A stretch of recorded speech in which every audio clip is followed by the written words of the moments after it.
answers? I think I'm entitled. You want answers? I want the truth! You can't handle the truth! This is Larry Connors USA. Larry Connors USA.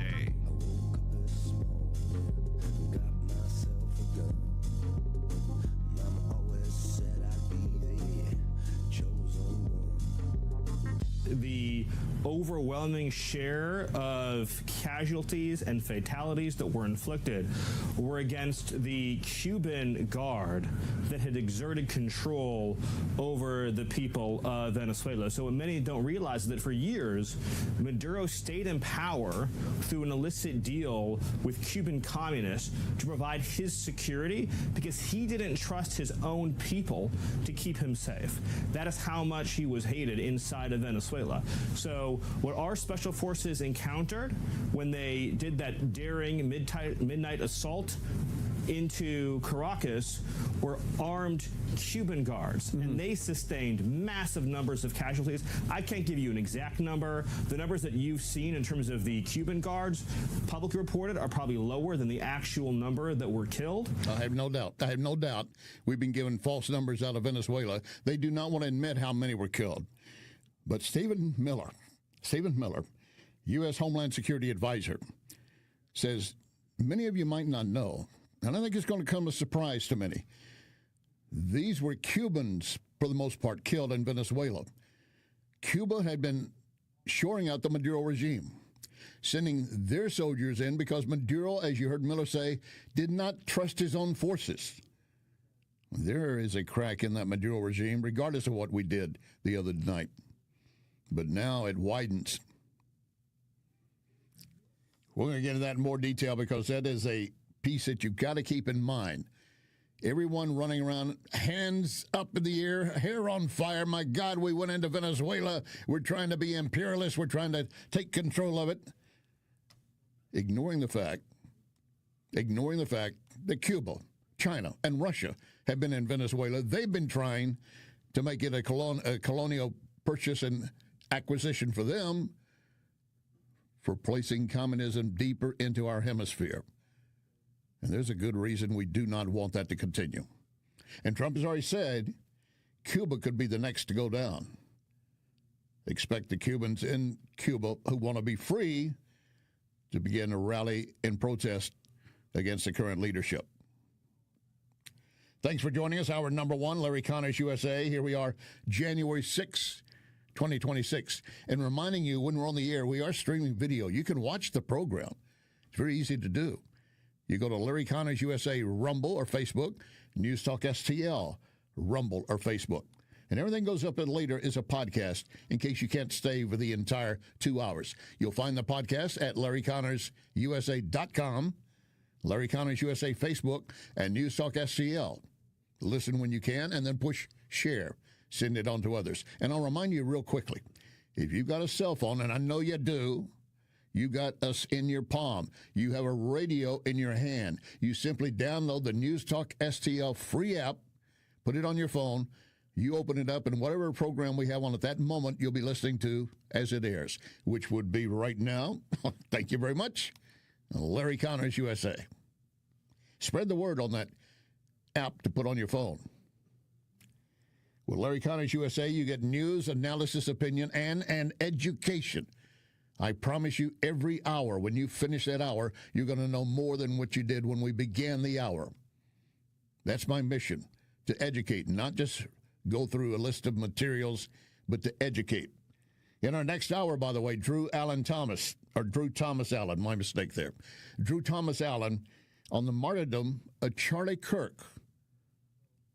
That's still to come in the next hour. Later this hour, the story behind the story. I admit I lied to a news director so I could cover the funeral of President LBJ. The story behind the story later in this hour. Now back to our assault going into Venezuela and attacking these radar stations, tracking stations, artillery guns to protect our forces. And as you heard Miller say, most of them were manned by Cubans. And we went in, we had a mission, not to wage war against Venezuela, not even to wage war against the Cubans on the ground. But we were going to knock them out so our forces could be entering the country and leaving the country without harm. And that worked. We had no U.S. casualties. 2 or 3 injuries, not told yet as to how severe, but it appears we were in and out. And then we heard also that Maduro had maybe 3 minutes warning, and we bum rushed him as he tried to get to his safe facility in his palace. Didn't work. And even CNN had to praise in delicate ways the raid carried out against Maduro. That secret plan, known as Operation Absolute Resolve, was months in the making. It began at 10:46 Eastern on Friday night, involving more than 150 aircraft from 20 different bases on land and at sea. We're told that jet fighters, with those jet fighters in the air, joint air components soon began dismantling and disabling air defense systems in Venezuela. Just after 1 in the morning, U.S. apprehension forces descended into Maduro's heavily fortified compound in Caracas. The Venezuelan president and his wife were then dragged from their bedrooms by the U.S. Army's elite Delta Force before the couple was able to flee, though they tried, to a nearby safe room. And then by 3:30, the return force was over water with the Maduros, and they were taken into custody by the Department of Justice, whisked away to an amphibious assault ship in the Caribbean. Wham, bam, thank you, ma'am. We'll take Maduro and the wife and take them back to the U.S., where yesterday they stood in front of a judge pleading not guilty to weapons and drugs charges. These indictments and charges against Maduro were something like 15-plus years old. Biden didn't do anything about it. Trump was not in office the first time long enough to do anything about it. And it's been escalating as Venezuela has been shipping, in violation of sanctions, oil to various countries, Cuba, China, Russia, and building their resources on the backs of their broken people. Venezuelans have been in the streets shouting joy, jubilation. There are reports that so-called killer squads are roaming through Venezuela looking for anyone who might have been supporting and giving information to the U.S. And for that matter, they're going to round up and execute anyone they consider to be favoring what the U.S. did. So there's still a thin, delicate balance for the Venezuelans to walk. They want to go out and shout in jubilation, but they also know that if they do, they might be targeted. But for the most part, many have said, to hell with it, we're going forward. Once again, back to Stephen Miller on what kind of defense operations Venezuela had against our forces. The United States of America launched an assault force into Venezuelan territory, which has sophisticated air defense systems, which has sophisticated surveillance systems, which has weaponry that they've received that can take out planes and helicopters from our foreign adversaries that they've been stockpiling for years in anticipation of the possibility of such an action. Maduro was staying in a military fortress. In other words, since the United States had started amassing this armada under President Trump's leadership and direction, he'd increasingly narrowed the scope of his own movement. He was sleeping in a fortress. And so we flew into Caracas. These special forces engaged in direct gunfire with elite Cuban guards, and every single kill was an enemy kill. Every single kill. Coming up, we're going to be joined by retired Green Beret Colonel Steve Bucci, on the U.S. raid and how it was carried out, the layers of protection we had for our forces when they hit the ground in Venezuela. That's coming up a little bit later. In the meantime, of course, you continue to hear outcries from the left. This was wrong. It shouldn't have happened. And one of the loudest voices come from Vermont Senator Bernie Sanders. What Trump has done is made the world significantly less safe. If the United States can attack and kidnap the president of Venezuela, who clearly is corrupt, clearly is a bad news guy, but he's the president there. If we can do that, what is stopping any other country on earth, for whatever reason, or terrorist organizations from launching military attacks? Trump has violated international law, and that is going to make all of us, I think, less safe. Trump has made it clear he wants to take Venezuela's oil. Last I heard, this is what imperialism is all about. And I suspect that people all over the world are saying, wow, we're going back to where we were 100 years ago, or 50 years ago, where the big, powerful countries were exploiting poorer countries for their natural resources. And Bernie Sanders, you're ignoring that Cuba, Russia, and China were active in Venezuela.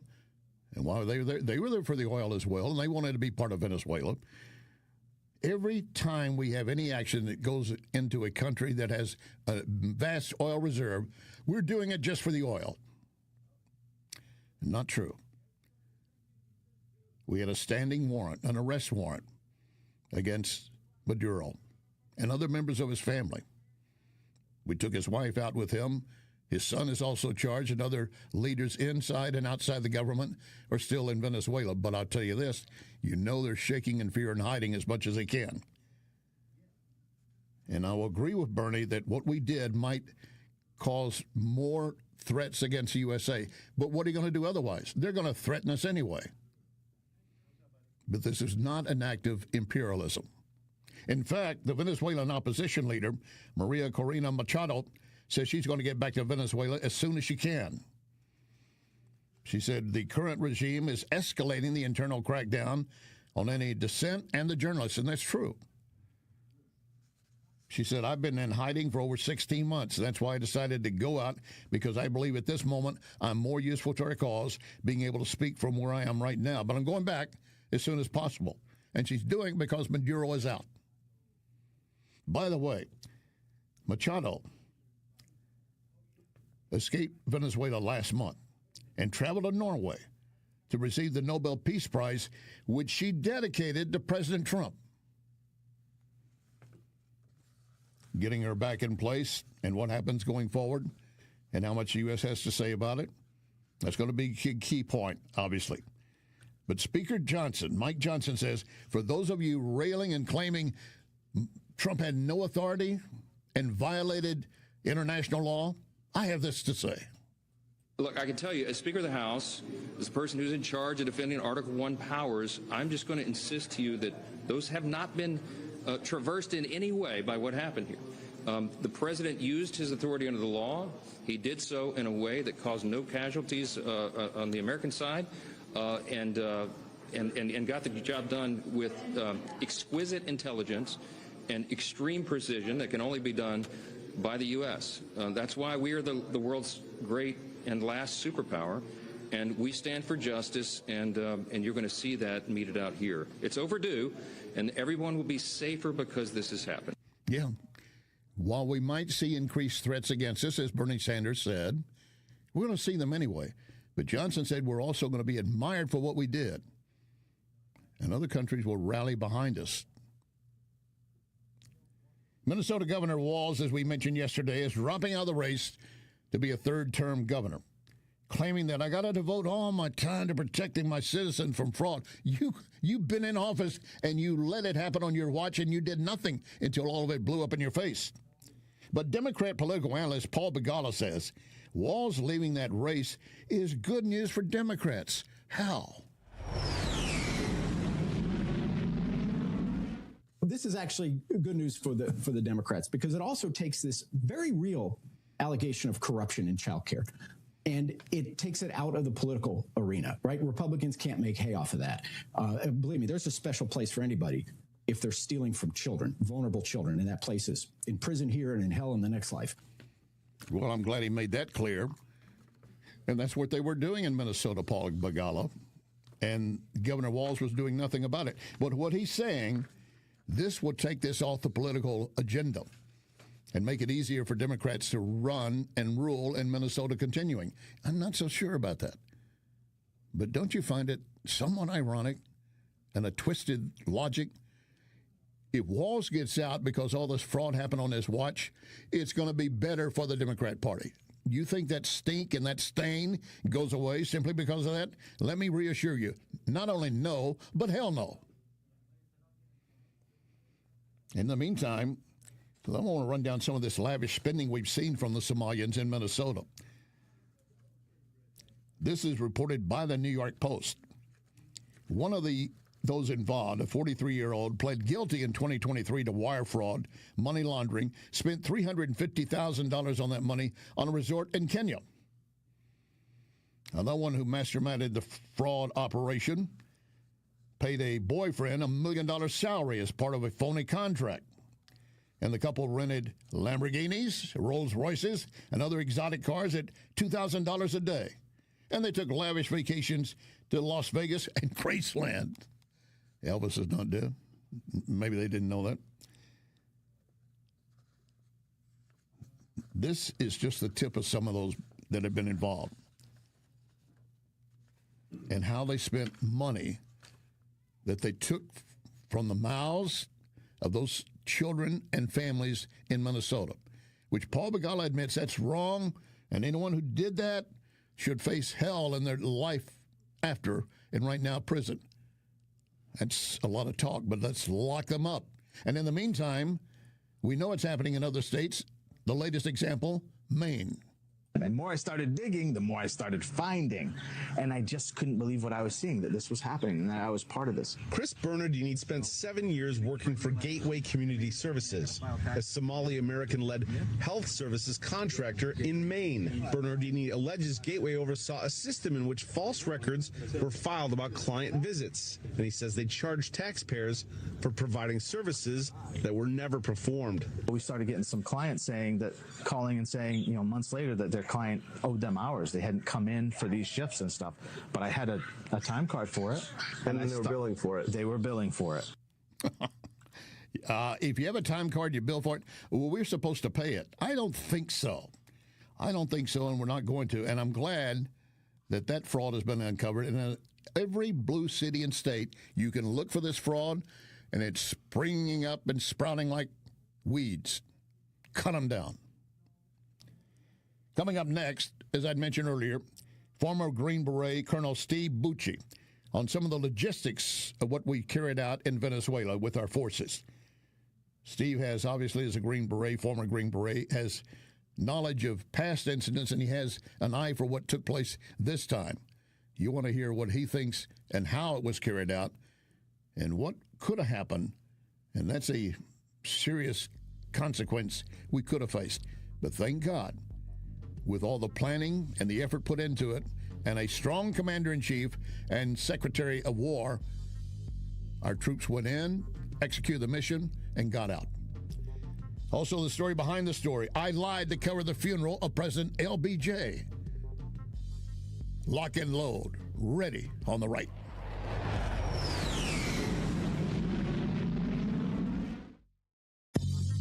You are listening to Larry Connors, USA.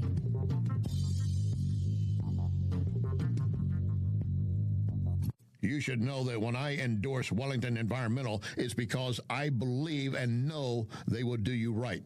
Wellington takes pride in providing homeowners and businesses whatever they need. You need some dustless blasting? They will take care of that.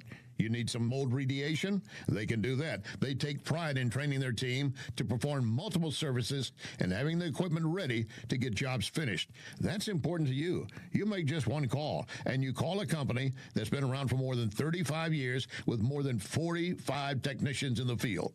Most of you know finding good workers, then having them show up on time could be difficult. Not for Wellington Environmental.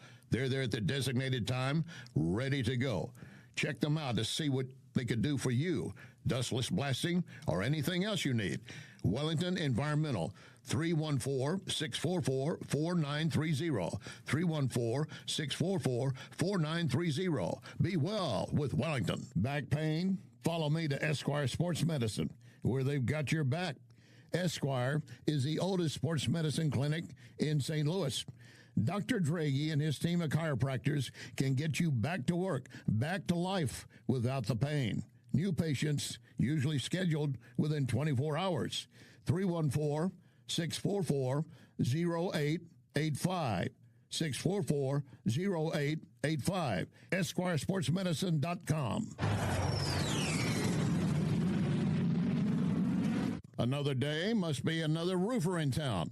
And John Beal and I were talking. He said, every time you turn around, there's a new roofing company. Many of them have no idea what they're doing, and the statistics show that many will be out of business within 2 to 5 years. Who are you going to call to help you then? You need to remember only one name, John Beal. John Beal Roofing. You have a problem, he can take care of it. And we'll be here for you. John Beal Roofing. Call 1-800-NEW-ROOF. 1-800-NEW-ROOF. Renewal by Anderson asking, are you still battling cold drafts? Windows icing up again? Utility costs surging? You're worried about paying more every month? The truth is, you may already be paying for new windows and money lost to energy escaping your home. And here's the thing. You don't want to do this project twice. Renewal by Anderson spends every day replacing bad technology, poor installation of windows and doors that simply don't stand the test of time. But you can afford the best. America's most trusted window replacement company, Anderson. Call 877-WINDOWS or visit rbastl.com. Learn about our December savings event right now. 877-WINDOWS, rbastl.com. Renewal by Anderson. Superior products, exceptional service. This is News Talk STL.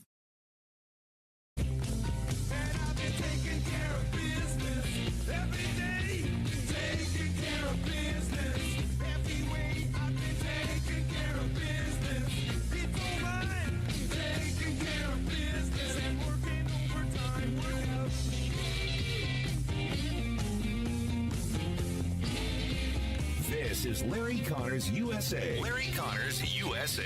Joining us now, as promised, retired Colonel Steve Bucci, 30 years as a Green Beret, now an analyst for Heritage Foundation. First of all, Colonel, thank you for your service. We salute you. It's my pleasure, Larry. Thank you very much for that, and I look forward to our discussions today. All right. It's going to be a fast forced march. You ready? I'm ready. I know you were. Let's begin with your first reaction when word broke about what Trump had ordered and how it had been carried out in Venezuela and the success of it. Well, I was kind of surprised. I thought this might happen, but I thought we'd continue with the, shooting the boats and capturing the ships and doing all this other stuff. And then if Maduro did some other precipitating event, we'd do this. So that surprised me. The skill of it was just over the top. And sadly, the thing that surprised me the most is that they managed to keep it totally quiet until they did it. And you know why? They did not tell Congress. I was going to say they did not tell members of Congress, so no leaks. That was a perfect idea. Now, you talked about the skill. Let's talk about the logistics and what was taking place. We heard helicopters. We had overhead flights of fighters watching below what was happening on the ground in the lower airplanes and helicopters to make sure they were protected. Give me a scenario how that's carried out. It's a incredible ballet of both logistics and the skill of the aviators to do all that, because most of those aircraft don't have the range to get, all the way from the United States or someplace else into a target a little bit inland like they did. So there was a lot of in-flight refueling. There were backup aircraft for the aircraft that were involved in the operation.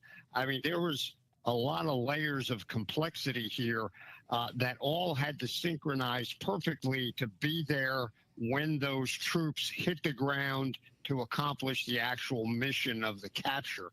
So a huge win for the operators in the execution of their mission, and an enormous win for the logisticians and the aviators, which, as an operator, I have to tell you, those guys are so talented. I used to refer to them as the wizards because you give them, people like me, give them impossible tasks to support, and they always figure out a way to do it magnificently. So, we don't want to forget and ignore the naval contribution. Aircraft carriers and destroyers off Venezuela.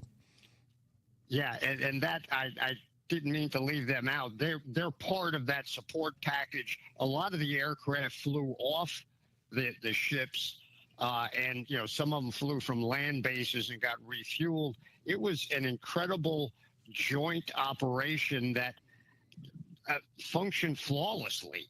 Really remarkable amount of skill. I mean, to be honest with you, we do things really well. We don't often do them perfectly. This one, by all accounts, was as close to perfect as you're going to find. And one of the things they had to do at the beginning, the flight overhead, protecting the helicopters at a lower level, was take out artillery guns and radar detectors. Yeah, the anti-aircraft artillery, the Russians apparently just gave the Venezuelans a whole bunch of stuff in the last year or so that would have made the anti-aircraft environment much more dangerous than it would have been otherwise. And I don't know if they just didn't get that stuff in place, they didn't know how to use it well, or our countermeasures just completely made them a non-issue. But they didn't hit. I think one aircraft got hit, and that may have been when it was down closer to the ground, not from anti-aircraft fire. So this was pretty remarkable. They blinded them. They made all of their defenses of absolutely no use. And the Cuban bodyguards didn't prove to be too tough a task for our Delta guys. So it was really a remarkable accomplishment, the way we did it. I'm glad you brought up the Cuban issue, because White House Defense spokesman, Homeland Security spokesman Miller said a lot of folks don't know Cubans have been basically protecting Maduro and manning these artillery guns and other things because he did not trust his own forces. Yeah, that's right. People who are mistakenly saying we invaded Venezuela, a lot of the Venezuelans that have been posting things online and being interviewed said, give me a break. We were already invaded by the Cubans, right? And the Hezbollah, the Iranians, the Russians, even the Chinese. There's so many foreigners there, all from pretty nefarious states, using that country as a base in our hemisphere. It was pretty amazing. The people of Venezuela didn't want them there. The government did, because they were, in cahoots with them. So the fact that, these were probably some of the best people the Cubans had. And yeah, that they're not 10 feet tall, and they darn sure can't shoot like our people. Well, the Venezuelan opposition leader, Machado, who left Venezuela in secrecy for some time ago and then traveled from Venezuela to Norway to receive the Nobel Peace Prize, which she dedicated to President Trump. She says, I'm going back. How do you think that's going to be received, and who actually is in charge of Venezuela at this point? Well, that's the million-dollar question right now, Larry. The vice president, Ms. Reyes, who initially made a lot of statements saying, oh, my gosh, this is terrible. This is a criminal activity. They did this. She's kind of backed off on that a little bit. I wonder why. And I think that has something to do with Secretary Rubio having a chat with her.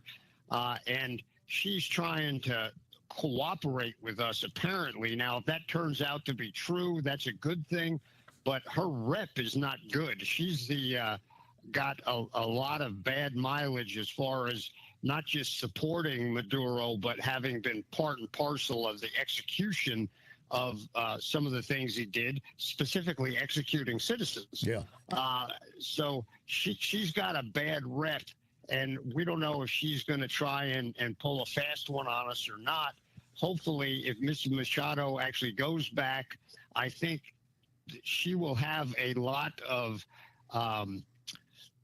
gravitas and credibility with the people in the streets. That could be a positive thing. That could be the thing that tips the scales against the remnants of the Maduro regime, and maybe that's when they take their bags full of money and leave town. And what is your response? What is your we don't know that yet. Yeah, what is your response to all those opposing it, Bernie Sanders being one of them? This was just a grab for oil. This is an act of imperialism and nation building again.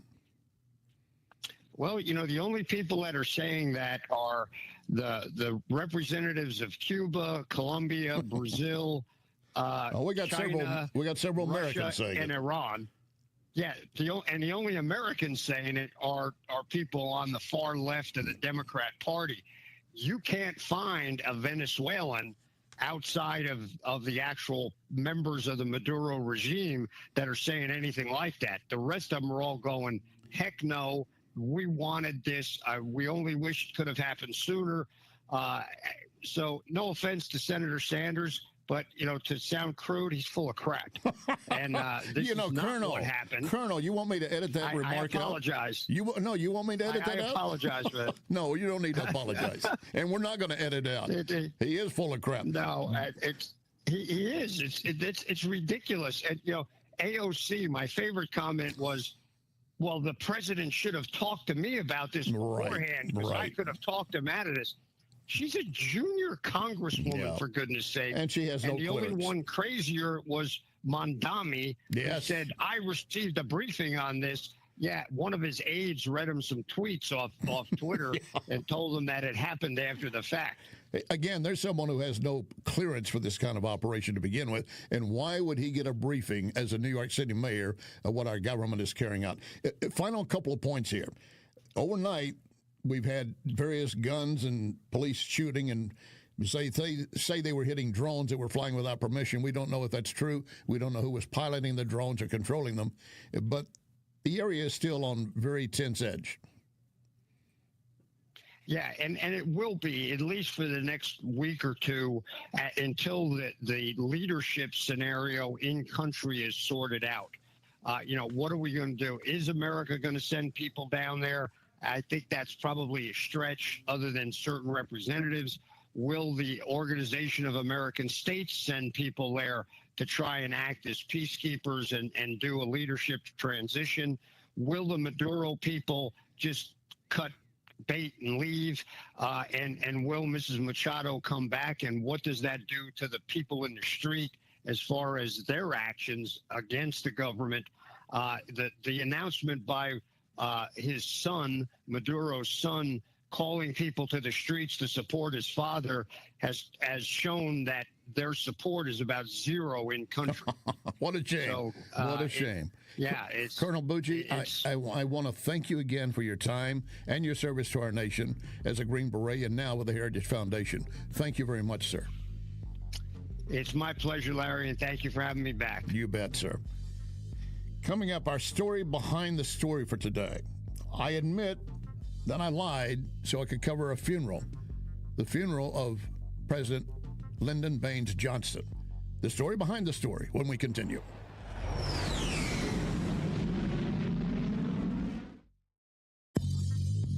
You can connect with Larry on Twitter at Larry Connors USA. Tom Shaw Realtors has been helping sell, buy, lease property all over Missouri for almost 100 years. Call him, 636-532-1922, or visit shawrealtors.com. 2026, a great time to visit Lit Cigar Lounge. The Lit Cigar Facebook has numerous events from tastings to music. My main reason for going to Lit is always quality cigars, premium whiskeys. Odds are we'll see each other at Lit Cigar Lounge. A few doors down, Napoli Brothers Pizza and Pasta. Get a pizza baked over coals. Excellent crust and flavor. Or choose one of the many great pasta dishes. You won't leave hungry. Napoli Brothers Pizza and Pasta and Lit Cigar Lounge in the Chesterfield Valley. Renewal by Anderson asking, are you still battling cold drafts? Windows icing up again? Utility costs surging? You're worried about paying more every month? The truth is, you may already be paying for new windows and money lost to energy escaping your home. And here's the thing. You don't want to do this project twice. Renewal by Anderson spends every day replacing bad technology, poor installation of windows and doors that simply don't stand the test of time. But you can afford the best. America's most trusted window replacement company, Anderson. Call 877-WINDOWS or visit rbastl.com. Learn about our December savings event right now. 877-WINDOWS, rbastl.com. Renewal by Anderson. Superior products, exceptional service. Back pain? Follow me to Esquire Sports Medicine, where they've got your back. Esquire is the oldest sports medicine clinic in St. Louis. Dr. Draghi and his team of chiropractors can get you back to work, back to life without the pain. New patients usually scheduled within 24 hours. 314-644-0885. 644-0885. EsquireSportsMedicine.com. This is News Talk STL.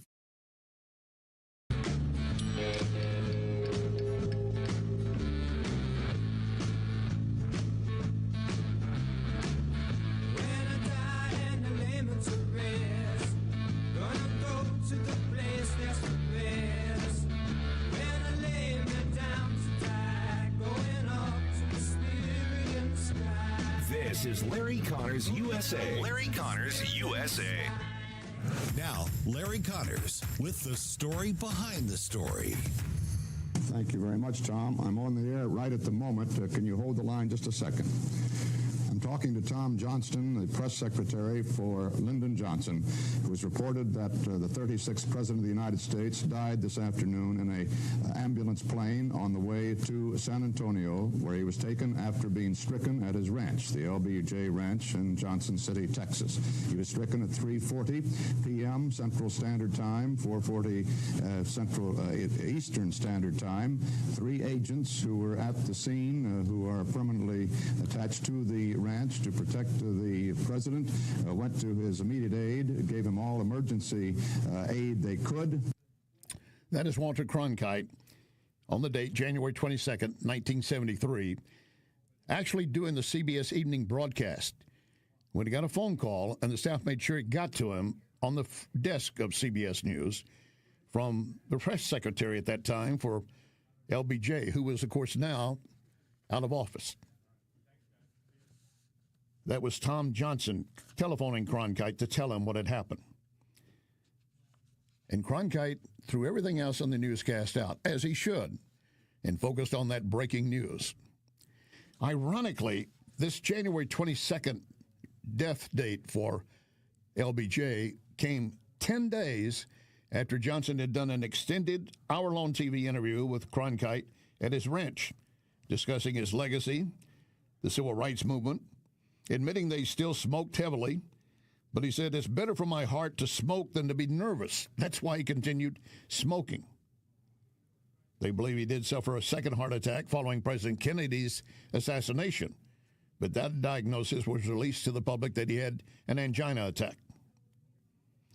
And November 8, 1965, Johnson had undergone surgery at Bethesda Naval Hospital, and the doctors reported he came through surgery just fine, and he went back to doing his duties. But then in March 1970, he suffered that second attack, and he had gained more than 25 pounds since leaving the White House, now weighing something like 235. And he was urged, "You need to lose the weight." And by the summer of 1970, he again had chronic chest pains. He did lose 15 pounds in a month on a crash water diet, but he resumed smoking before Christmas 1971. He hadn't smoked since July 1955 when he had a near-fatal heart attack. And he confided in friends in 72, "I'm hurting real bad." The chest pains. He had a portable oxygen tank near his bed. At approximately 3:50 p.m. Central, January 22nd, 1973, Johnson suffered that fatal heart attack, as you were hearing described by Walter Cronkite.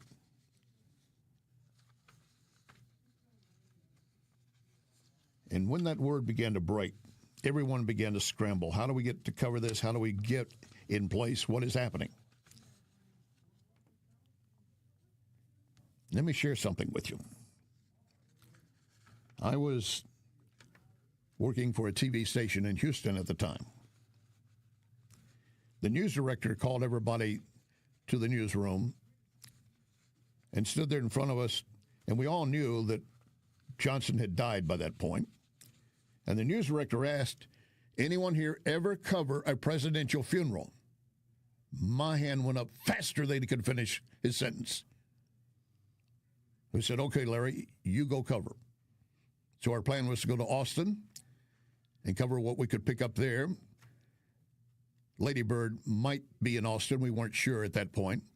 And, of course, the Johnsons owned a TV station in Austin. And that was going to be a great connection for us as we moved forward. And from Austin, we were going to go to Johnson's birthplace when he was born August 27, 1908, a farm near Stonewall, Texas. That's the Texas Hill Country, about close to Johnson City. And his birthplace was actually on the Pedernales River. Now, if you're from Texas, the Hill Country, you recognize that I said Pedernales on purpose. It's not really Perd, it's Pedernales. No R ahead of the D. But in Texas, that's the way you say it. So we're driving to Austin, a photographer driving the car, and he, about halfway to Austin, about a 3-hour, 4-hour trip, depending on our speed, and we were rushing it. He said, you said you covered a presidential funeral. I said, I did. When did you cover a presidential funeral? Now, at that time, I'm in my mid-20s, just yesterday. Okay, maybe a little bit longer than that. And he asked, when did you cover a presidential funeral? You told the news director you had. And I said, I haven't. He said, but you told the news director you did. I said, but no one else in the room had covered one either. And I'm going to cover this one. That's how you get ahead on the news business. You jump at the opportunities. So we continued our trip to Austin. We went directly to the TV station owned by the Johnsons. Lady Bird, we were told, was in the building, but never got to see her. And we waited to see what would happen next. We spent that night pretty much there, and early the next morning, we're at the birthplace of LBJ on a farm near Stonewall, Texas. His family later moved to Johnson City, where that was actually named for his family. But in Stonewall, Texas, there were some very interesting stories to uncover. I'm trying to get a handle on LBJ as a boy, growing up in Stonewall, Texas. I talked to numerous merchants around the area, and many of them had been in business long enough to maybe have had transactions with his family and maybe LBJ in particular. I remember one man saying he had a little shop and he had candies up on the front counter, as many of them used to have, in large jars. He said, I often gave him a sucker. He didn't ask for it. He just stood there and looked at me, and I knew what he was asking by his eyes. And I would give him a sucker. That's those little suckers that had maybe a stick or maybe a loop on a piece of sucker that you chewed or sucked as slowly as you could. But he said, I gave candy often to LBJ. And other townspeople that knew him and his family, they talked about how they enjoyed the relationship with the family. And then they turn around and suddenly that little boy is president of the United States.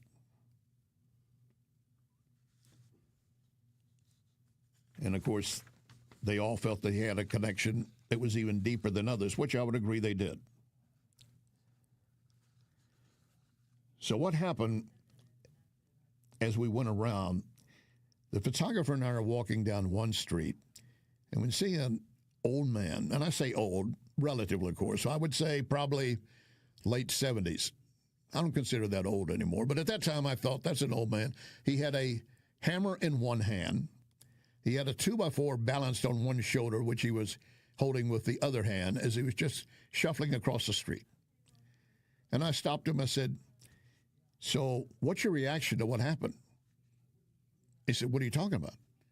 Now, here's a man who'd been busy with his own life, not involved in TV or radio, hadn't even talked to other folks around, and he was building or really reconstructing a home he was working on.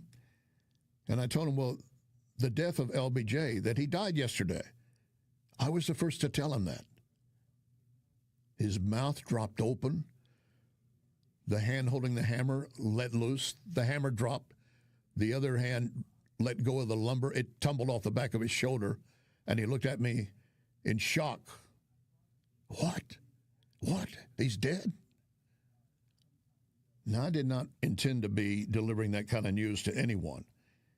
It just so happened that we caught a guy who had not been exposed to any of the news coverage, as vast as it was, and the word going about his hometown of Stonewall, Texas. This man had just been out of contact with everything, truly off the grid. And we ended up sending that piece to ABC Network News so they could use it that evening. It was an amazing event. I'll never forget it. Walter Cronkite, on the death of LBJ, again, breaking into his own newscast to report. Defeating President Johnson, the 36th President of the United States, who served from the time of President Kennedy's assassination in 1963 until 1969, when President Nixon succeeded him, has died. He died of a heart attack. He had been suffering from heart ailments for some time. He'd had two serious previous heart attacks, one as recently as a couple of months ago. He had been back at his ranch, though, and seemed to be in reasonably good health in recent weeks. He'd been up and around. He had not been bedridden in any way, and he was stricken this afternoon at 3:40 this afternoon. He died shortly thereafter, apparently, despite the best efforts of 3 Secret Service men at the scene who gave him every emergency aid they could. And if you listen carefully, you can hear typewriters, yes, old-fashioned typewriters, banging out stories as Cronkite was reporting that breaking news. When LBJ ran for election, he ran against Goldwater, and there was a campaign that hit hard against him, and that was I should say, for Goldwater worked against Johnson. That was the Daisy campaign. I'll give you details of that. Also, I will admit, I met LBJ once when he was in trouble of his own making. So, yes, there is more to the story behind the story. You are listening to Larry Connors, USA. So I hear an out-of-towner asking someone, where's the best place to eat? Before they could respond, I said, Cafe Napoli. Where? Well, I said, Cafe Napoli in Clayton, Napoli 2 in Town and Country, Napoli 3 in St. Charles, right next door to Napoli C, and then you got Napoli Kirkwood, plus you got Napoli Pizza and Pasta in Chesterfield. You'll find Napoli everywhere. It's not too early to book a party and buy gift cards. Cafe Napoli. This is Larry Connors, USA. Larry Connors, USA. Now, the end of the story behind the story. I profoundly hope that the tragedy and the torment of these terrible days will bind us together in new fellowship, making us one people in our hour of sorrow. So let us here highly resolve that John Fitzgerald Kennedy did not live or die in vain.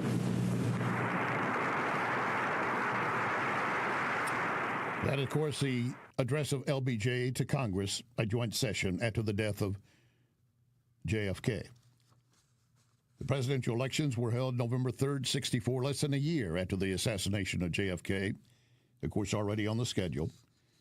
And during that time, the Johnson campaign released what they called a Daisy Girl, or Peace Little Girl, a TV spot featuring a little girl picking daisy petals, counting up to 9, and then beginning to reverse. That was labeled as a an attempt, according to the Goldwater campaign, to frighten Americans, because the words were, "These are the stakes to make a world in which all of God's children can live or go into the dark. We must either love each other or we must die." Now, the ad was pulled after its initial broadcast, but of course repeated it over and over on various news agencies. LBJ on the JFK death. You heard that. And also, one of the things he could not resolve was Vietnam. With American sons in the field far away, with America's future under challenge right here at home, with our hopes and the world's hopes for peace and the balance every day, I do not believe that I should devote an hour or a day of my time to any personal partisan causes or to any duties other than the awesome duties of this office, the presidency of your country. Accordingly, I shall not suit and I will not accept the nomination of my party for another term as your president. And he did not. I told you that I was involved in a so-called rescue of LBJ. He had his speedboat racing ahead of his Secret Service detail at that time on Granite Shoals Lake, and it conked out, his boat conked out, right in front of my grandfather's cabin on the lake. And we went out and attached a rope for LBJ to tow him in, and then had to wait for his Secret Service agents to catch up. That's how I met LBJ. And he passed around presidential pins for all of us once the Secret Service arrived. So, a little touch with history at an early age. I'll never forget it. Tomorrow's story behind the story, almost 30 children kidnapped and buried alive. That's tomorrow. Second hour still to come. Remember our pledge, one nation under God. You can hear podcasts of this program at Larry Connors USA Facebook. Larry Connors USA Facebook. John Bill Roofing reminds you we are in the stormy season, and that means if you have even the smallest leak in your roof, you could soon have a much bigger issue. Call the John Bill to make sure that your biggest investment is protected. That call can save you major dollars. If you do get hit during a storm, John Bill has a rapid response team. Call 1-800-NEW-ROOF. 1-800-NEW-ROOF. 1-800-NEW-ROOF, John Bill. You and I might have something in common, back pain. I can tell you where I go for help, Esquire Sports Medicine, the spine of St. Louis. They can put athletes back on the field so they can clearly help us. Esquire Sports Medicine, hands-on chiropractic help on Big Bend, just north of Highway 40. 314-644-0885. EsquireSportsMedicine.com. EsquireSportsMedicine.com.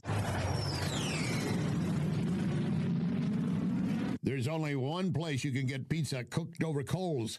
Napoli Brothers Pizza and Pasta in Chesterfield Valley. Of course, Napoli Brothers has a great selection of pasta dishes. Between the pizza and pasta, trust me, you will not leave hungry. Then, a few doors down, Lit Cigar Lounge, a wide variety of quality cigars, each offering a unique smoke. That cigar, some premium whiskey, all you need to do is enjoy.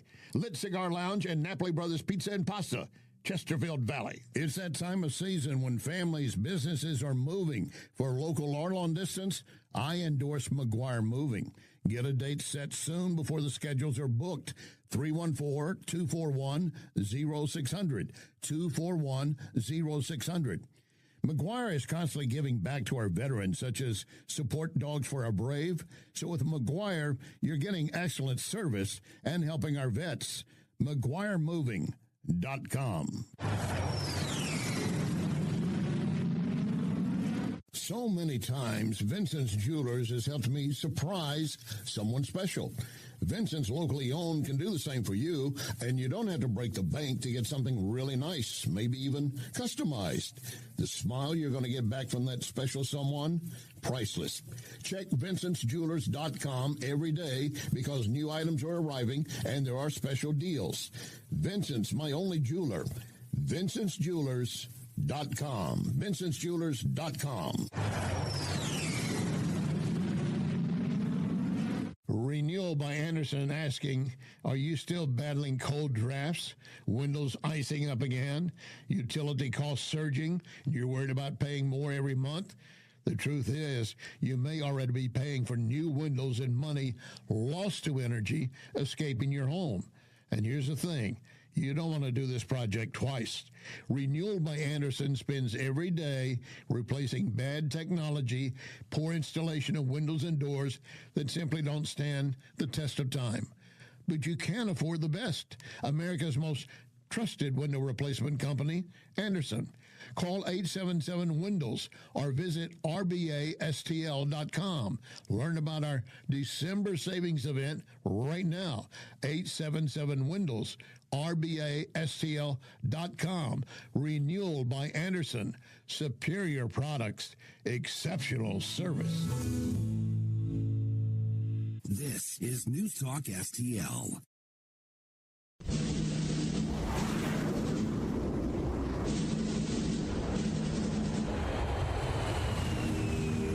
You want answers? I think I'm entitled. You want answers? I want the truth. You can't handle the truth. This is Larry Connors USA. Larry Connors USA.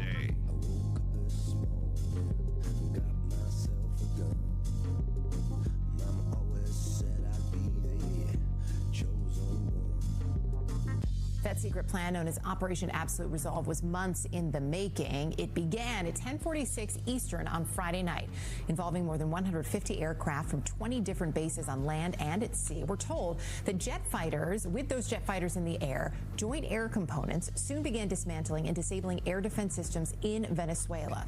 Just after 1 in the morning, U.S. apprehension forces descended into Maduro's heavily fortified compound in Caracas.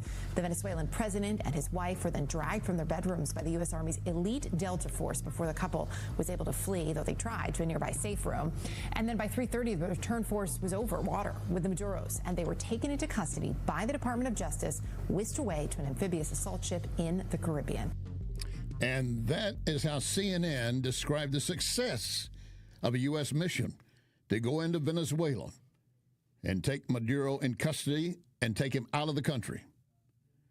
The casualties, we've been told maybe 2 to 3 of our troops were slightly injured, and one of the planes or helicopters was hit by small arms fire.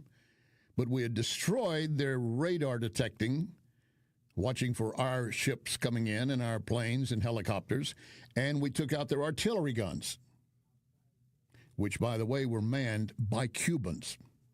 How did that happen? Well, that is part of the exchange between Cuba and Venezuela, and partly because Maduro did not trust his own troops to protect him. What does that say when you cannot trust your own people to take care of you and protect you? And there was CNN having to admit this was a success. Oh, I know it pained them. Why would it pain anyone to talk about the success of a U.S. military action? Yeah. They had to admit this all went down perfectly. And then on top of that, everyone wants to be a part of a successful mission to some extent. And New York City Mayor Mondami made a remark to reporters, said, well, I was briefed on the exercise.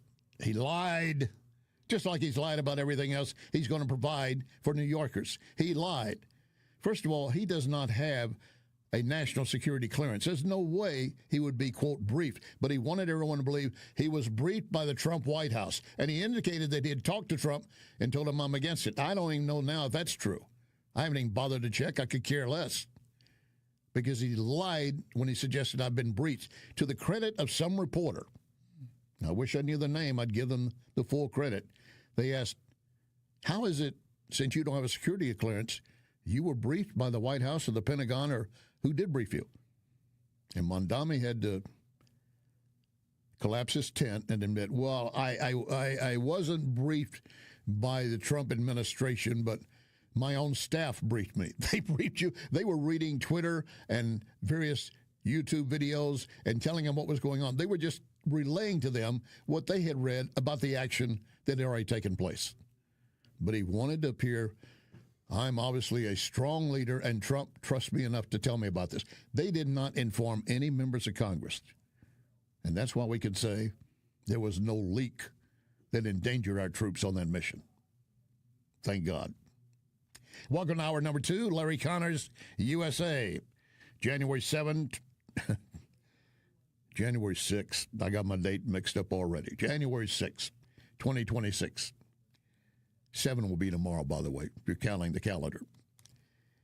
And with Larry Connors USA, we're here for you every Monday through Friday from 6 to 8 p.m. And when we're on the air with Larry Connors USA, you get news, analysis, opinion, and education.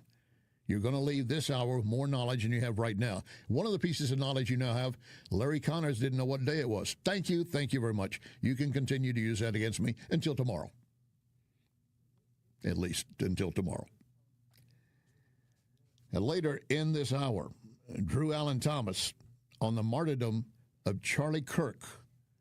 That'll be a fascinating discussion yet to come. Plus, a Muslim stating in an editorial piece on why he came to America.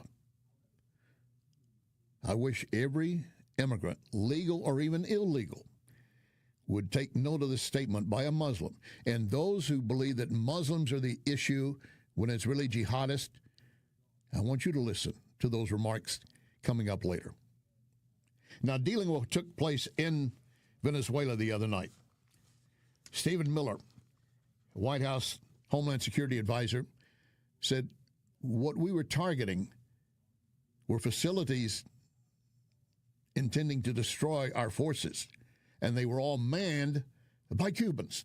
The overwhelming share of casualties and fatalities that were inflicted were against the Cuban Guard that had exerted control over the people of Venezuela. So what many don't realize is that for years, Maduro stayed in power through an illicit deal with Cuban communists to provide his security because he didn't trust his own people to keep him safe.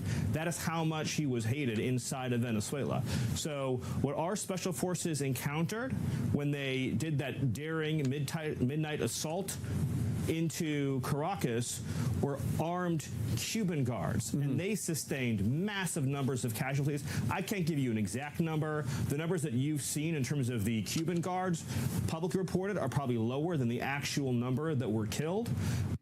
And when we hear those complaining about our actions against Venezuela, that we're, quote, nation building, starting an imperialistic attitude, what do you think the Cubans were doing there? They were obviously looking for a point to maybe also help control Venezuela and its oil. You're not going to hear that from the left. And in fact, Bernie Sanders said in his opinion, what we did in Venezuela, while Maduro was a bad guy, Bernie admits that, we were again showing an imperialistic attitude. What Trump has done is made the world significantly less safe. If the United States can attack and kidnap the president of Venezuela, who clearly is corrupt, clearly is a bad news guy, but he's the president there. If we can do that, what is stopping any other country on earth, for whatever reason, or terrorist organizations from launching military attacks?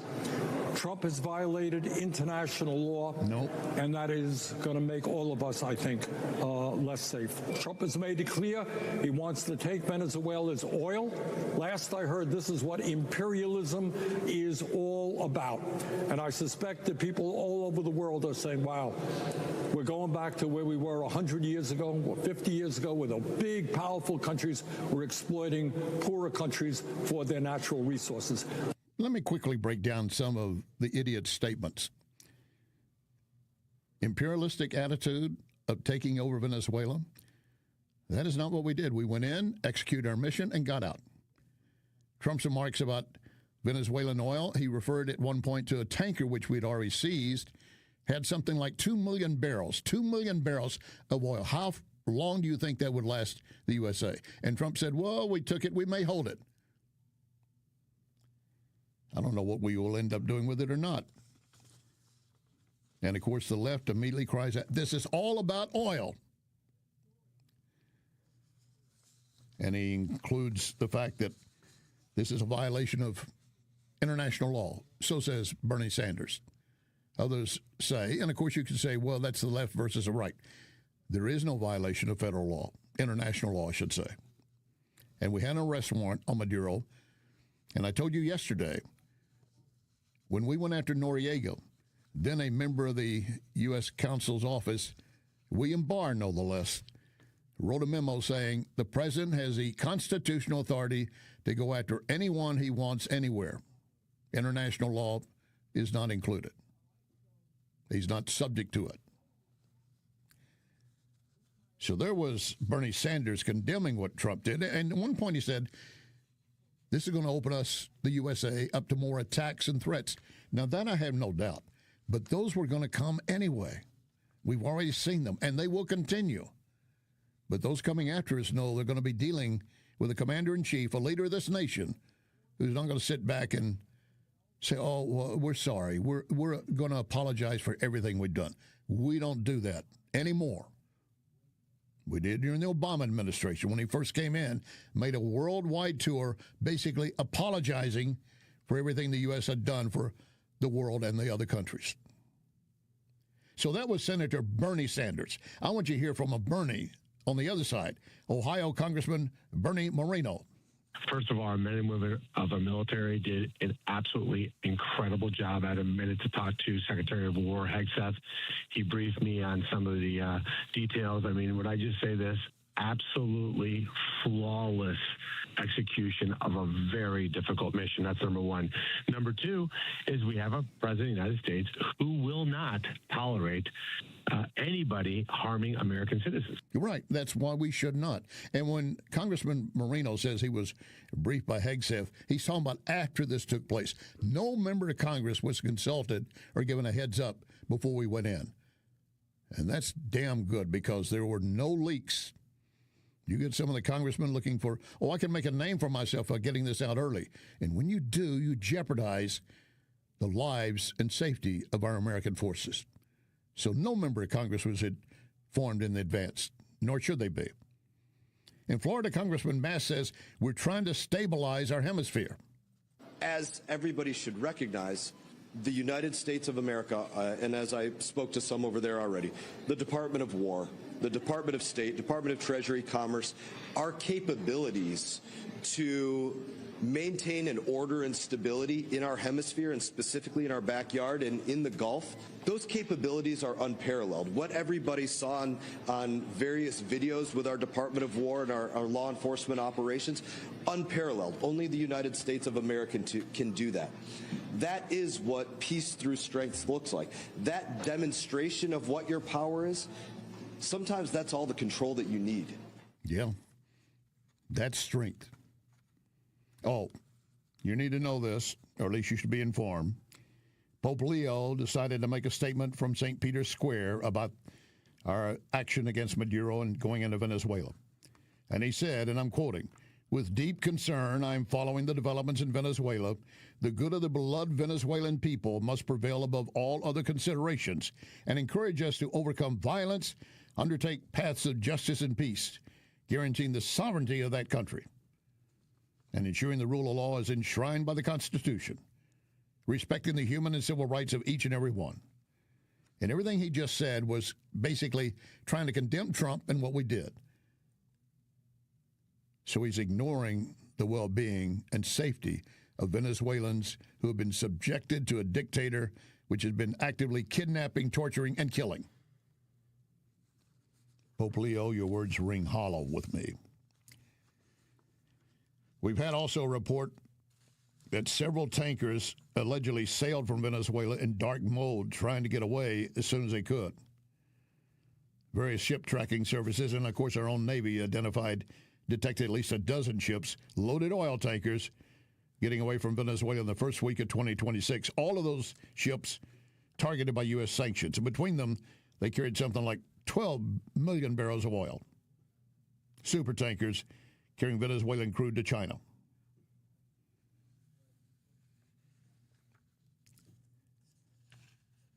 The fraud we've seen in Minnesota is taking place elsewhere. You just look at any state, blue city state, where taxpayers have been ripped off. Maine is another perfect example. And the more I started digging, the more I started finding. And I just couldn't believe what I was seeing, that this was happening and that I was part of this. Chris Bernardini spent 7 years working for Gateway Community Services, a Somali-American-led health services contractor in Maine. Bernardini alleges Gateway oversaw a system in which false records were filed about client visits. And he says they charged taxpayers for providing services that were never performed. We started getting some clients calling and saying, months later that their client owed them hours. They hadn't come in for these shifts and stuff. But I had a time card for it. And they were billing for it. They were billing for it. And the fraud goes round and round. And they were going to continue as long as they could. The New York Post reported the other day that some of the fraudsters in Minnesota, one of them convicted, he had been using money he stole from the Minnesota residents, basically, to buy luxury cars and take expensive, lavish vacations. Now, I have yet to see a single Democrat come out and complain about that. In the meantime, President Trump is surging ICE agents into Minneapolis and the Minneapolis-St. Paul area looking for more of this fraud, and they're going to find more. The $4 billion mark, we've been told, that could go up to $20 billion in fraud just by the Somalians in Minnesota. In the meantime, in California, ICE has arrested almost 120 illegal aliens. Many of them were registered sex offenders, drunk drivers, or pedophiles. Why were they on the street? Well, because it's a sanctuary state, don't you know? We're going to let everybody go that we pick up. We don't care about our citizens. We want the illegals to have run of our state, and they were doing so. I fear for children in California, especially with leftist parents who think it's okay, let these people go. Not one of them coming forward and saying, I'll take them into my house, maybe even let them share a bedroom with my children. No way. They don't mind that they attack your people and your house and your relatives and neighbors, but not them. Oh, by the way, Homeland Security points out that Hilton hotels are denying rooms to ICE agents and home security agents in the Minneapolis area. The Hilton hotel chain. So you need to keep that in mind when it comes to booking and going to any hotel. Now, I'm not telling you to boycott it, but I'm just telling you there's no way I'm going to take part in it if they're going to ban federal agents from carrying out the law of our land and looking for and arresting illegals. They think it's just cool to step forward and ban them. Although there have been some other reports coming in. Well, that's just the local ownership of that. It's not, well, it's under the Hilton brand. It's local owners that have control. If that is true, the Hilton Corporation should be cracking down on those owners and saying you cannot and will not deny anyone because of being in law enforcement or ICE or Homeland Security. Simple. You think they'll do it? Before we wrap up today, an affordability cost survey, and where do you stand on living paycheck to paycheck? But coming up next, Drew Allen Thomas, Charlie Kirk, the modern-day martyr.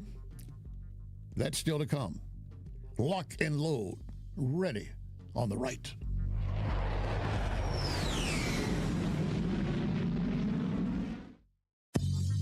You are listening to Larry Connors, USA.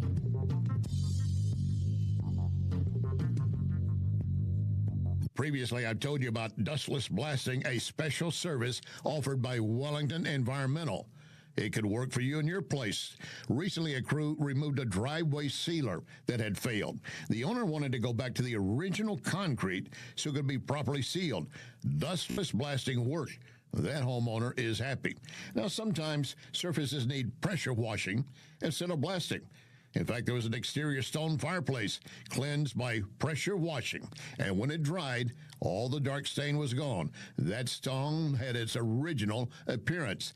Wellington is versatile with blasting. Dustless blasting, or whatever you need. They will evaluate and make a decision. How do you get them to your door? Very easy. Call 314-644-4930. 644-4930. Wellington Environmental, making your world great. In fact, be safe, be well with Wellington Environmental. McGuire Moving is silver certified, which means they are great at relocating senior citizens. In fact, McGuire is a household name because McGuire understands the stress involved when moving older adults. So if you or family members need help moving, I highly recommend McGuire Moving. 314-241-0600. 241-0600. Get a free in-home estimate. McGuireMoving.com. So many times, Vincent's Jewelers has helped me surprise someone special. Vincent's locally owned can do the same for you, and you don't have to break the bank to get something really nice, maybe even customized. The smile you're going to get back from that special someone, priceless. Check Vincent'sJewelers.com every day because new items are arriving and there are special deals. Vincent's, my only jeweler. Vincent'sJewelers.com. Vincent'sJewelers.com.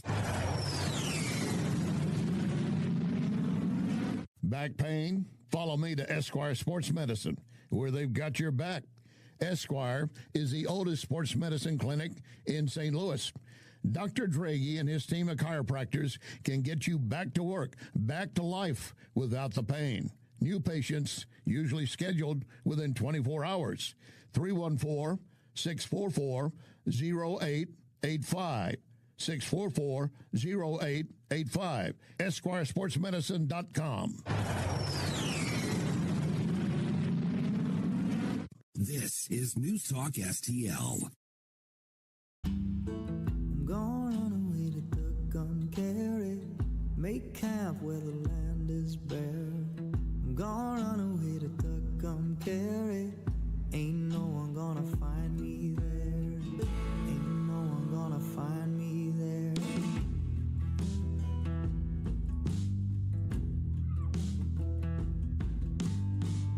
Found trouble in the town I come from, left 6 months ago or so.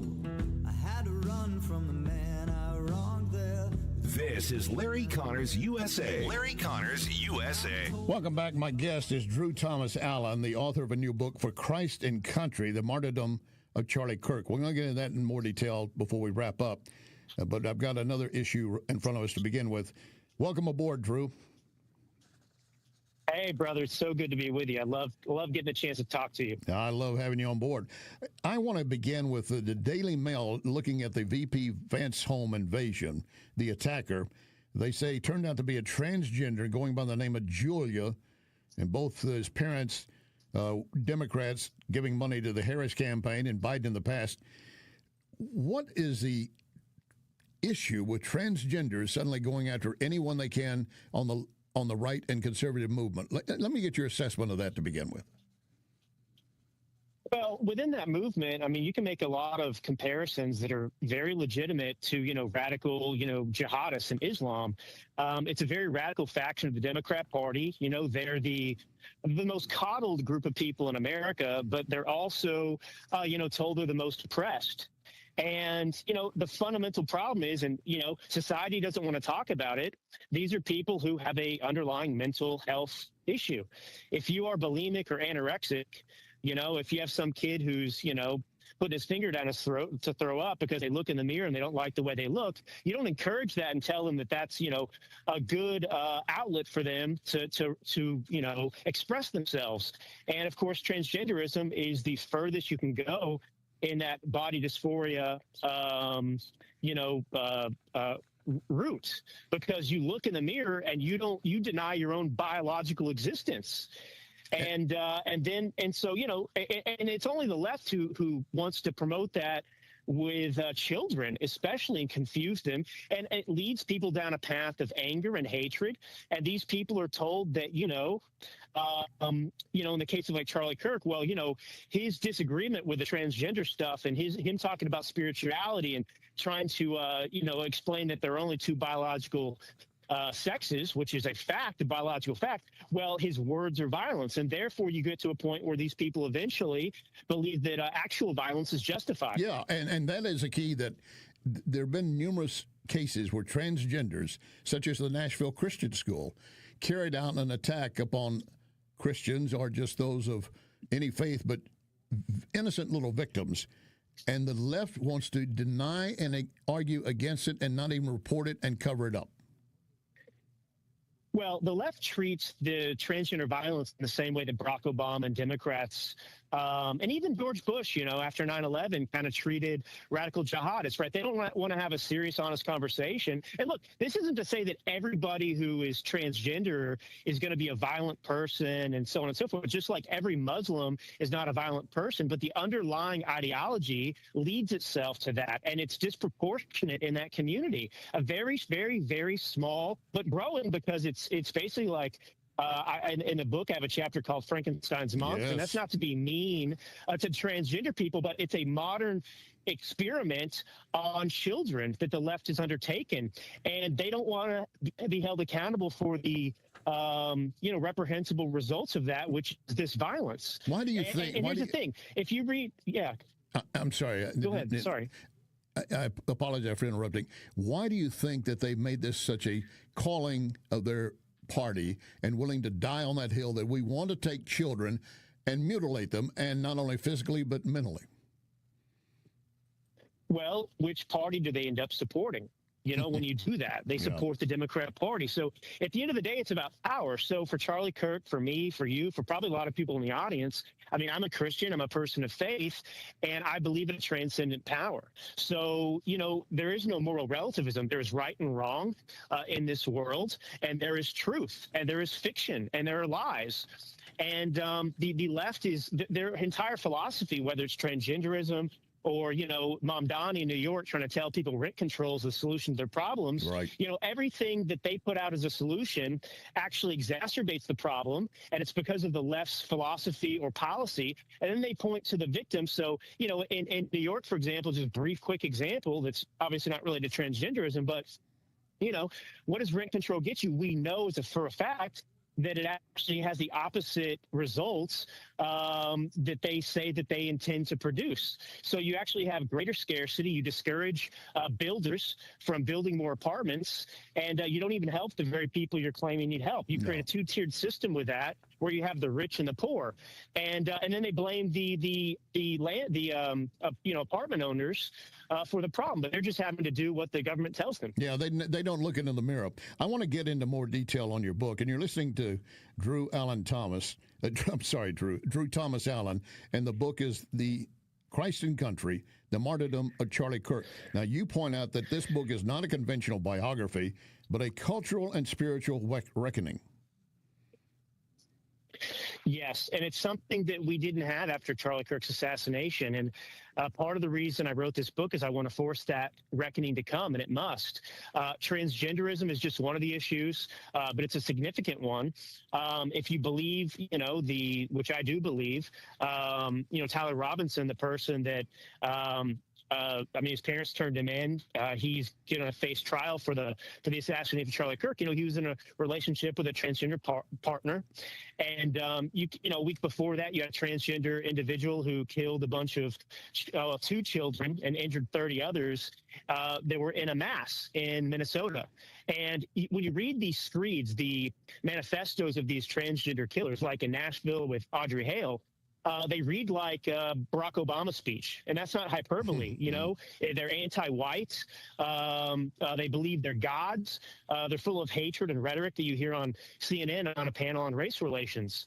And so we know that there is a connection between violence and less rhetoric, and we need to talk about it. I have seen some comparing Charlie Kirk to the American Bonhoeffer. Now, Bonhoeffer, for those unaware of it, helped Jews escape to Switzerland during the Hitler years. He was a German Luther pastor, obviously neo-Orthodox theologian, anti-Nazi dissident, a founding member of the Confessing Church. So how do you see Kirk reference Bonhoeffer and what he did? Yeah, well, look, it's really amazing because Eric Metaxas, who wrote an amazing book on Bonhoeffer, he endorsed this book. And, Bonhoeffer, a martyr is someone who's killed for their beliefs. And obviously there are religious associations with it as well. And, Charlie Kirk is of that breed in our time, the first that I can see. He was look, Charlie Kirk was unique, kind of like Bonhoeffer, because Bonhoeffer was a pastor. Charlie Kirk effectively was a pastor. I mean, if you listen to him in his more mature years, even though he was only 31 when he was gunned down, he wore his Christian faith on his sleeve. And that's where his policy positions and his beliefs came from. And so that's inseparable from his politics. Charlie didn't believe that, politics was an on-ramp to religion. It was the other way around. Yes. And so it's not just that he was killed for his Christian beliefs. It's the impact that his death had, right? And as important as he was in life, even though I was his publicist for one of his books, I didn't realize how important he was until he died. He's bigger in death than he was in life, and he's inspired people like me to change my life in a very big way, to become more courageous. And honestly, I've become a better Christian because of Charlie Kirk's death, which is a kind of a crazy thing to say. And so that's where the martyrdom comes in. Some people think that that's, such an absurd thing to say, that Charlie Kirk was a martyr. They get very offended by that. And of course, the people offended by it generally aren't Christians, and they're definitely not conservatives, but he was absolutely a martyr. And yet he was killed for so-called hate speech and was basically preaching the truth. One, there are only two genders, and the fact that you should not be doing this to our children, among other things. And that was considered hate speech. Yeah. He was killed for speaking the truth. And he understood that we faced a spiritual crisis. And I've said this too, and it's become more clear to me, if we're going to save the country, which we're trying desperately to do right now, and we have a chance thanks to reelecting Donald Trump, it's a spiritual crisis. So you're not going to save the country through politics alone. It's going to be through a spiritual revival and resurgence. And this country has the most Christians in a nation compared to any other place. So you're talking about more than 200 million that claim to be Christians. If we were all Bible-based Christians that actually followed the Gospels and followed the Bible in an authentic way, we'd be an unbeatable force. But of course, you've got woke churches out there that are nothing more than pulpits for, Lucifer. And even the strongest Christian is still a sinner. So we must stay ingrained in the Word of God. And I want to thank you for this book. Again, it's Drew Thomas Allen, author of For Christ and Country, The Martyrdom of Charlie Kirk. In the last 30 seconds, will this be, quote, considered a passing fad dealing with Kirk? No, I don't think so. I think that the fact that he's a martyr, and I do believe that sincerely, it'll continue to resonate. I wasn't his personal friend, even though I had a professional relationship, and it's changed my life. And I will continue to talk about Charlie and talk about his legacy, and I will try to imitate Charlie and Christ, as, Charlie or the Apostle Paul, imitated Christ as well. And so that will continue to live on. All right. Drew Thomas Allen, I thank you. And folks, look for the book, For Christ and Country, The Martyrdom of Charlie Kirk. Drew, thank you very much for your time today. God bless you, brother. God bless you, sir. Still to come, a Muslim who says, I came to the U.S. not to cause havoc, but to become a true American. You want to hear who that was?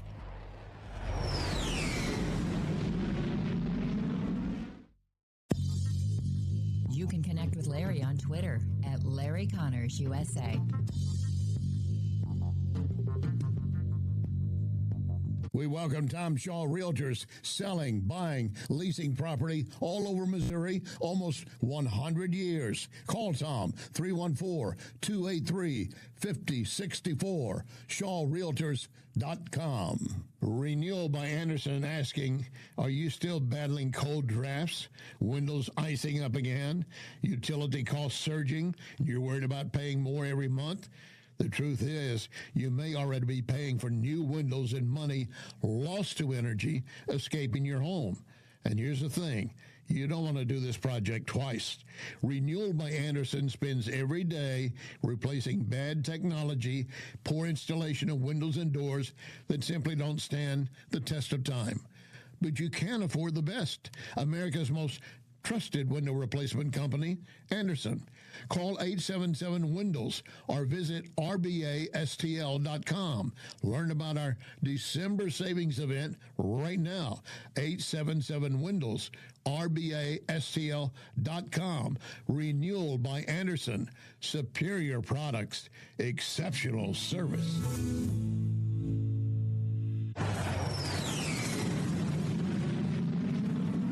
2026, a great time to visit Lit Cigar Lounge. The Lit Cigar Facebook has numerous events from tastings to music. My main reason for going to Lit is always quality cigars, premium whiskeys. Odds are we'll see each other at Lit Cigar Lounge. A few doors down, Napoli Brothers Pizza and Pasta. Get a pizza baked over coals. Excellent crust and flavor. Or choose one of the many great pasta dishes. You won't leave hungry. Napoli Brothers Pizza and Pasta and Lit Cigar Lounge in the Chesterfield Valley. This is News Talk STL.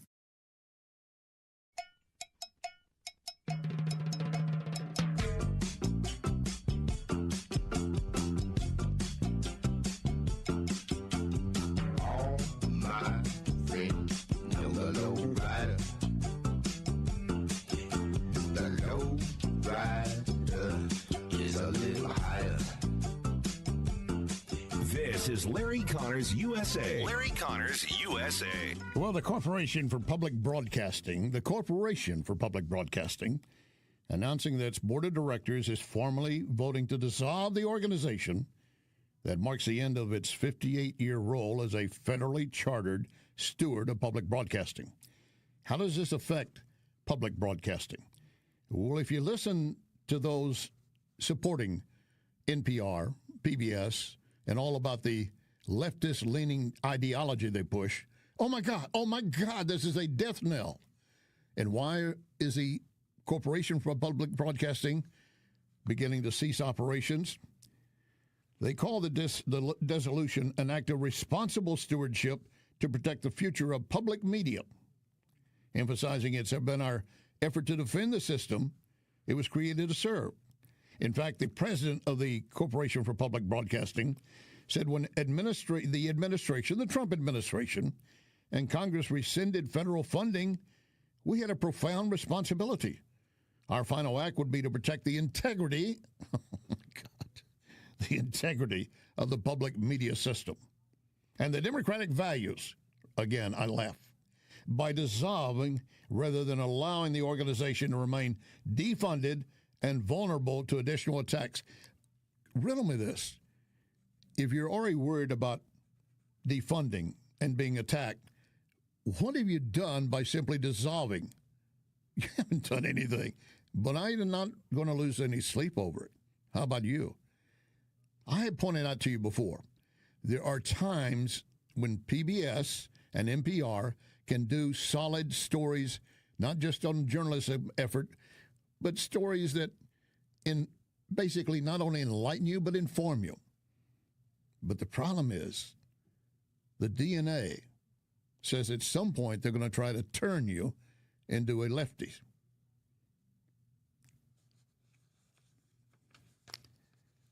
Some of the specials I've seen on PBS or listened to on the radio on NPR have been very informative and well-researched and done great, and they were not pushing a political agenda.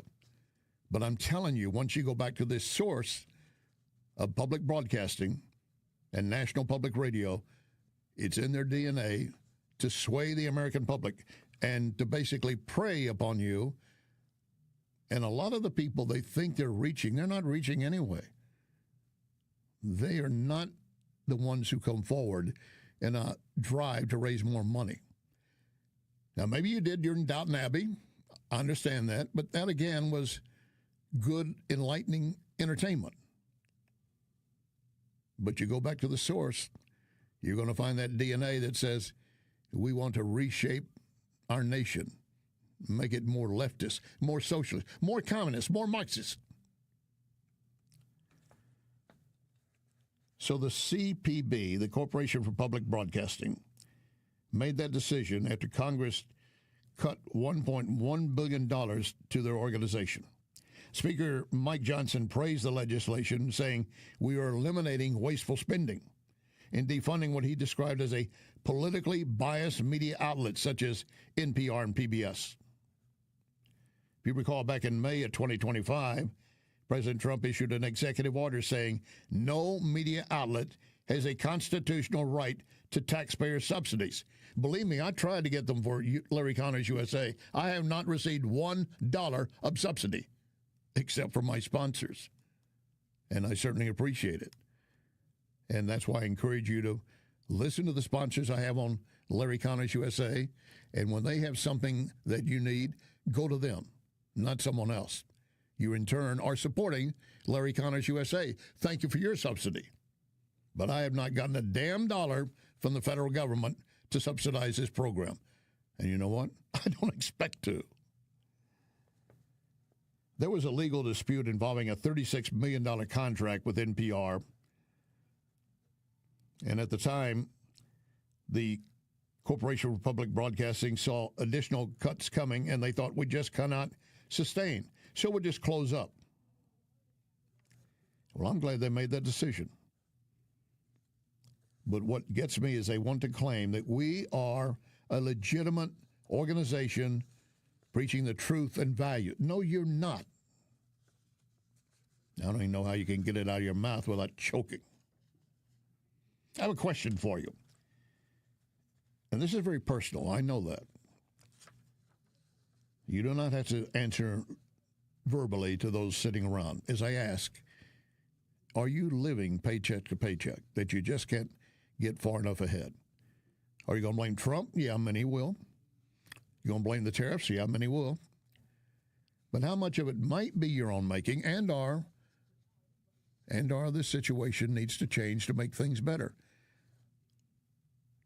Trump has been doing that. But yes, there's still people finding some items too high. And of course, dropping off the Obamacare subsidies, that's going to increase the insurance. But we're looking for a way to make that better for you if you were relying on them. But I'm looking at surveys in 2024 and 2025, and they estimate a significant portion of Americans, from 24% to 70%, live paycheck to paycheck. Younger generations, Gen Z, millennials, most affected, facing difficulty covering any emergency and saving for retirement. Now, a lot of Americans deal with that. I don't care what your age is. How am I going to get to retirement, and will I have money? In addition to, can I buy a house? And that's where the left has jumped on affordability crisis. And they want to ignore what they've done to create that, which includes throwing federal dollars anywhere and everywhere except to really help Americans. They're more than willing to help illegals and provide legal support for them to stay in our country illegally, but not to help Americans. If you're suffering, I want you to look at what's around you and how your government has basically put you at the bottom of the list. PNC Bank Goldman Sachs found 67% of workers in the U.S. living paycheck to paycheck. That's up from 63% in 2024. Forbes Advisor says nearly 70% either live paycheck to paycheck or could not cover expenses. Payroll.org found 78% could not meet obligations if pay got delayed a week. Now, you don't like to have your paycheck cut. And yes, there are many that, while it will not be fully paycheck to paycheck, what do you have built for a reserve? That difficulty of saving, many admit they cannot cover an unexpected $1,000 expense. So you're rocking along, things are going pretty good for you until suddenly the car breaks down. Or your air conditioning stops in the middle of the summer.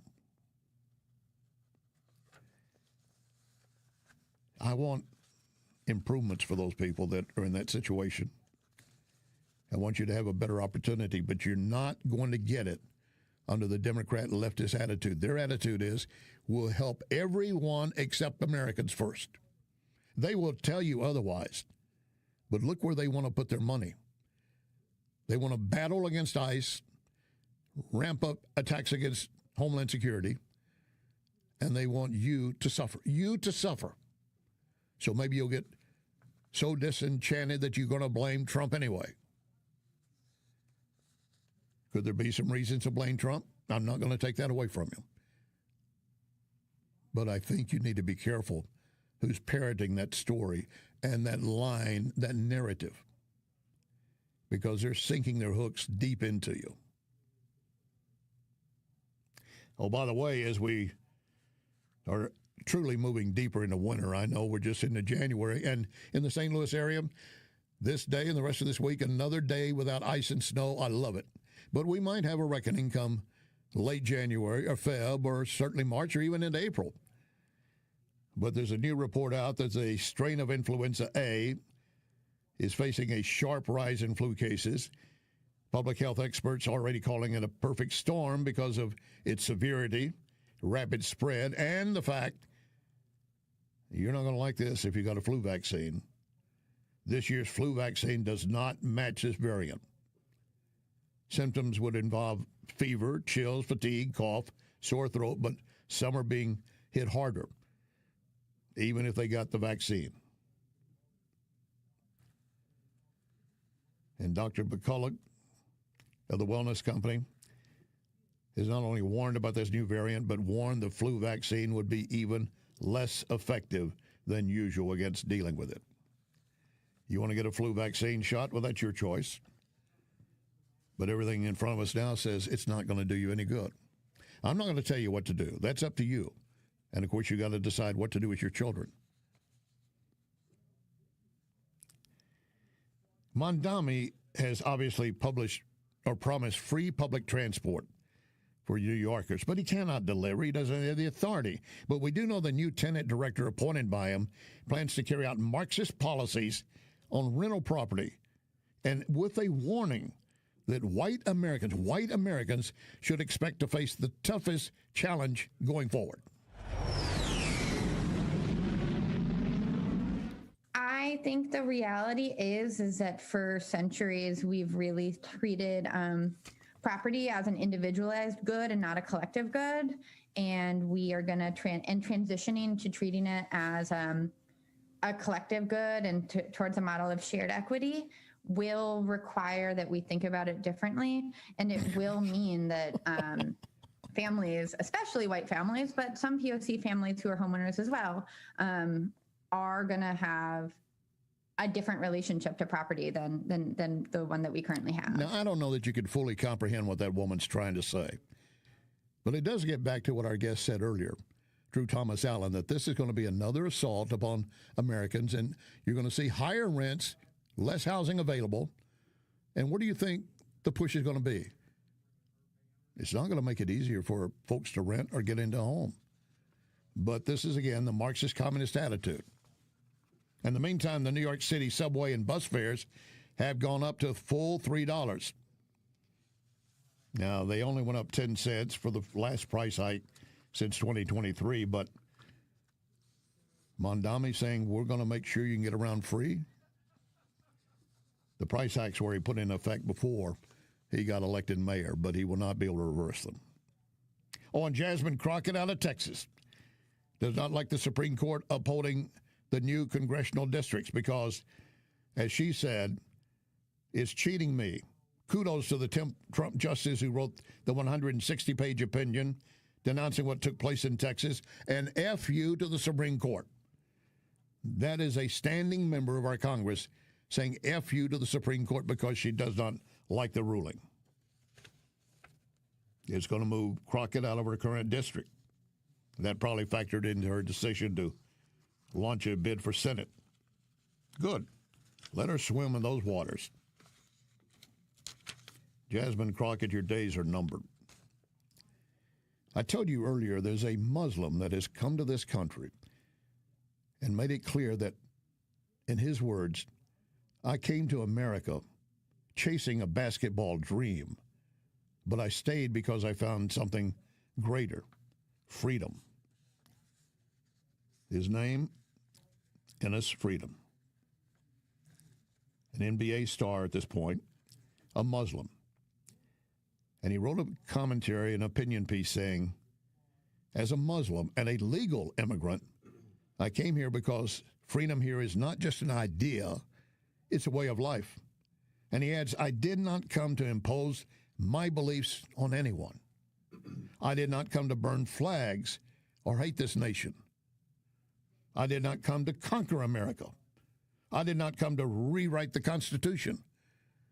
This is a man who came to this nation, as he said, for the freedom and the values we have here. This is a man who appreciates what this nation offers. And what a shame. We got so many coming into this country, legally or illegally, that want to not assimilate, but destroy.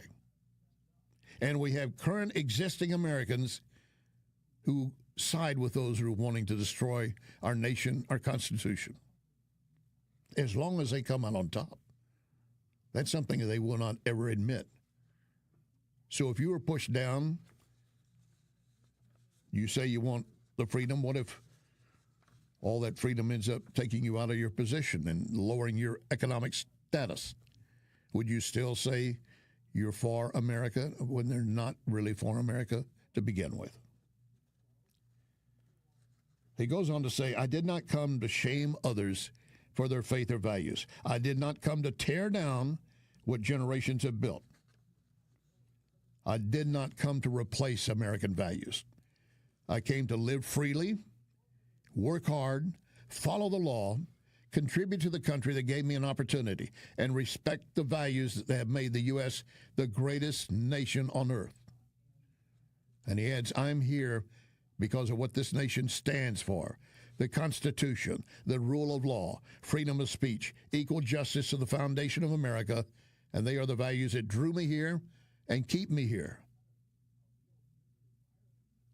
The words from Enos Freedom, NBA player, Muslim. No, not all Muslims are jihadists, but every jihadist is a Muslim. I want you to keep his words close. Say, this is what we want in our country. More people like him and that attitude. And I remind you of our pledge. One nation under God.